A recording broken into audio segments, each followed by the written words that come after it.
হচ্ছে গিয়ে হসপিটালে যাব, হসপিটালের জন্য বের হয়েছি। তো আমরা যে রুমে হচ্ছে গিয়ে উঠেছি এটা হচ্ছে গিয়ে কিং সাইজের অনেক বড় একটা বেড আছে, যেখানে অনায়াসে 3 জন থাকতে পারবে। তো যেহেতু এই হোটেলটা আমি আপনাদেরকে আগেও দেখিয়েছি, তাই এই রুমটা দেখালাম না। তো আমাদের এখন যে রুমে থাকছি আমরা, এই রুমের প্রাইস হলো পার ডে 2000 টাকা। আপনারা যদি কলকাতা আসেন নিলামে উঠতে পারেন, ওদের সার্ভিস অনেক ভালো, ওদের রুম কোয়ালিটি অনেক ভালো। তো দেখা হচ্ছে আপনাদের সাথে সামনে।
আসসালামু আলাইকুম ভিউয়ার্স, তোমাদের সবাইকে স্বাগতম কলকাতা ব্লগ ডে 3-তে।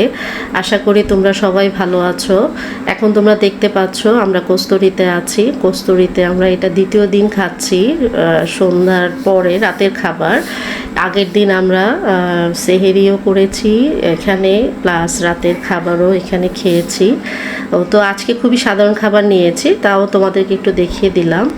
আর এখন যে শপিং সেন্টারটি তোমরা দেখতে পাচ্ছ স্মার্ট বাজার, এটা হচ্ছে আমরা একদিন সকালে একটু সময় পেয়েছিলাম, রবি ঠাকুরের বাড়িতে এসেছিলাম। রবীন্দ্রনাথের বাড়ির ঠিক অপোজিটে এই স্মার্ট বাজার শপিং সেন্টারটি অবস্থিত। তো গাইজ এখন হচ্ছে গিয়ে আমরা সেহেরির জন্য বের হয়ে পড়েছি। এখন হচ্ছে গিয়ে রোডে কেউ নেই, একদম পুরো জনশূন্য। যারা হচ্ছে গিয়ে মুসলমান তারাই শুধু হচ্ছে গিয়ে সেহেরি করতে বের হয়েছে। তো আমরা কোথায় সেহেরি করলাম, কি কি খেলাম, কত টাকা বিল পড়লো, সব এক্সপিরিয়েন্স আপনাদের সামনে শেয়ার করব। তো দেখা হচ্ছে আপনাদের সাথে সামনে। তো গাইস দেখেন রাস্তায় একটাও মানুষ নেই। যারা হচ্ছে এখানে মুসলিম আছে তারাই শুধু ইফতার করতে, মানে কি বলি, সেহেরি করতে বের হচ্ছে। তো এই যে সামনে আব্বু। তো দেখা হচ্ছে আপনাদের সাথে হোটেলে গিয়ে। ভিউয়ার্স, এখন বাজে 3:20। আমরা সেহেরি খাওয়ার জন্য বের হয়েছি আমাদের হোটেল নিলাম থেকে একটু সামনে 2-3 মিনিটের রাস্তা পার হয়ে দাওয়াত রেস্টুরেন্টে এসেছি। দাওয়াত রেস্টুরেন্টটা মূলত মুসলিম রেস্টুরেন্ট। এখানে তোমার ইফতার থেকে শুরু করে রাতের খাবার, সেহেরি সব কিছুর আয়োজনই তারা করে থাকেন। তো বেশ ভালোই হোটেলটা, খারাপ না, ওদের সার্ভিসটাও বেশ ভালো। তোমরা দেখতে পাচ্ছ বেশ লোকজন এই হোটেলে আসছে সেহেরি খাওয়ার জন্য, প্রত্যেকেই এখানে সেহেরি খেতে এসেছে। তো আমরাও এসেছি এখানে সেহেরি খাওয়ার জন্য। তো তাই তোমাদের সাথে একটু শেয়ার করলাম আমরা সেহেরি কোথায় করছি, সেইটাই শেয়ার করলাম। আজকে আমরা সেহেরিতে নিয়েছি plain rice, chicken curry, vegetables এবং ডাল। এই খাবারই আমরা আজকে খাবো। খেয়ে দিয়ে আমরা হোটেলে যাব। হোটেলে 2 ঘন্টা রেস্ট করে আমাদের 6টায় গাড়ি, আমরা ঢাকার উদ্দেশ্যে রওনা করব। গ্রিন লাইনের বাসে, যেটা সৌহার্দ্য গাড়ি, ঢাকা টু কলকাতা। এবং কলকাতা টু ঢাকা সরাসরি। ও এছাড়াও তারা আমাদেরকে ইমিগ্রেশনের যে সার্ভিসটা আছে ওটাও তারা আমাদেরকে গাড়ির লোকজন দিয়ে দিবে। এখন তোমরা দেখতে পাচ্ছ আমরা অলরেডি গাড়ির কাছে চলে এসেছি। আমরা 5:30টায় গাড়ির সামনে চলে এসেছি। তো সৌহার্দ্য বাসের ভেতরটাও তোমাদেরকে একটু দেখালাম। এর আগেও কলকাতার ব্লগে আমরা সৌহার্দ্য বাসে করে এসেছিলাম, তখন ডিটেলস তোমাদেরকে দেখিয়েছি বাসের সামনে পেছনে এবং ভেতরে যা যা আছে। তো আজকেও তাও একটু সামান্যখানি শেয়ার করলাম।